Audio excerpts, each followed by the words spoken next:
Moving to the Bay Area in 2025, 9 things you need to know before you get here. So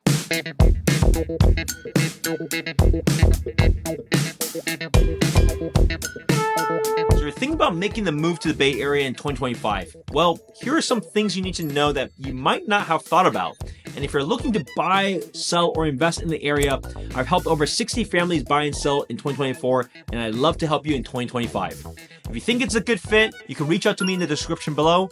Let's get started. Number 1, the Bay Area is full of water and iconic views, and it can be tricky to navigate at first. You've got the San Francisco Bay, the Golden Gate Strait, and smaller bodies of water like the South Bay and the North Bay. Because of all these bays, there are going to be many bridges here. The tolls are paid one way, and that is typically when you go westward. Understanding the geography will help you make sense of where you are and how the different cities connect with one another. Here's a little bonus tip if you have the opportunity to do so. If you live in an area or want to consider areas that you can take a ferry, check out the ferry routes from places like Sausalito or Oakland that will get to San Francisco. Number 2, there's a portion of the areas that are very walkable, and most of the areas are going to be car dependent. Bay Area is a mix of these different types of communities. Cities like San Francisco, Berkeley, Oakland, many of them are very walkable with plenty of public transportation options. On the other hand, think about areas like Danville, Dublin, Fremont. They're going to be a lot more suburban and spread out, which usually means having a car is going to be absolutely critical to drive to work. Now, number 3, the Bay Area isn't just San Francisco. While San Francisco is always going to get all the headline news, there's plenty of cities and counties all around with different price points, lifestyles, and even different weather. Different areas will also have different types of pricing, types of homes, and communities that you may want to decide if that is a better fit for you or not. Think about high level of the areas. East Bay, you have places like Berkeley, Oakland, Walnut Creek. A lot of them are a mix of nice urban, suburban living with typically slightly lower home prices than other places like the Peninsula. The Peninsula will be like San Mateo County. This area is home to tech hubs like Palo Alto, Menlo Park, with some incredible areas because of Commute, but the most premium real estate prices that you will find. The South Bay, that looks at like San Jose, Cupertino. It's basically Silicon Valley Central. So you have a lot of large tech companies headquartered here, like Apple, Cisco, Nvidia, and many, many more. Each region is going to have its own vibe, and it's important to explore them all so you can see which one's going to suit your budget, but also lifestyle best. Number 4, commuting is part of life here.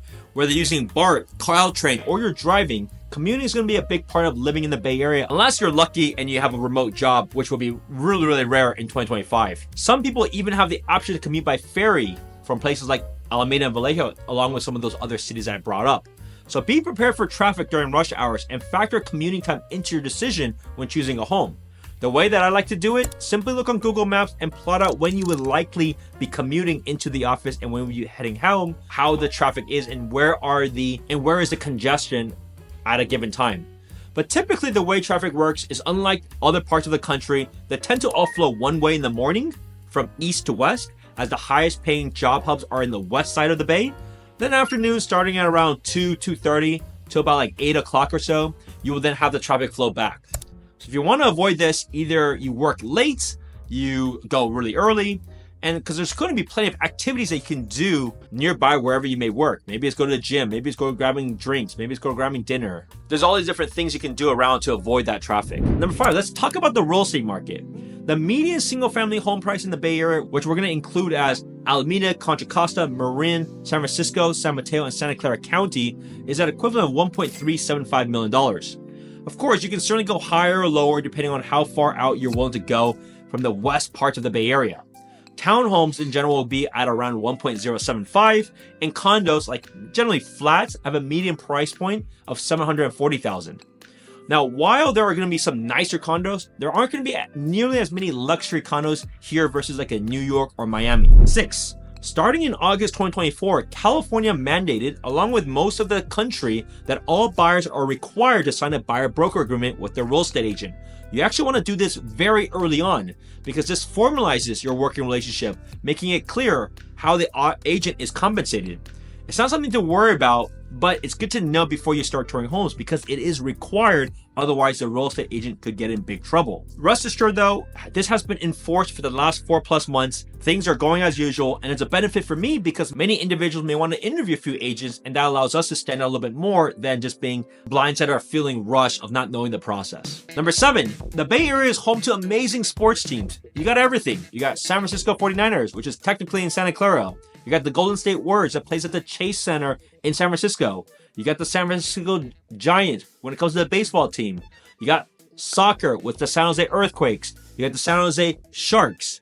Did you know not only do we have all of the major teams, did you know that some of these large stadiums like Levi Stadiums host many concerts and events year-round? It's not just for football fans. Next, let's talk about taxes and cost of living. California has a state income tax, so if you're moving from a no income tax state, prepare for that adjustment. Sales taxes in most areas can be as high as close to 10% in most areas. Now, despite the higher cost of living when it comes to taxes, did you know that Bay Area salaries and stock compensations are among the highest in the nation, especially for those in tech, healthcare, and finance professionals? For a lot, the opportunities do outweigh the cost significantly. Next, the weather. Now, we have a mild Mediterranean climate, depending on where exactly you stay. On the cold end of things, it can go to about 38 degrees Fahrenheit in the wintertime, while the highs goes up to about 95 degrees Fahrenheit. Wherever you're coming from, unless it's like San Diego, our weather is probably going to be a whole lot nicer and much more sunnier than yours. Now, for most places in the Bay Area, humidity is moderate, but it will widely vary depending on the region. Also, places by the coast or San Francisco may be some of the coldest summers you have ever experienced. So always bring a thick jacket as if you were going to Lake Tahoe if you were going to go to San Francisco in the summertime. Well, that's it for this video. If you're interested in moving to the Bay Area or settling down here, check out the rest of my channel for more insights on neighborhoods and real estate. Thanks for watching, and I'll see you in the next video.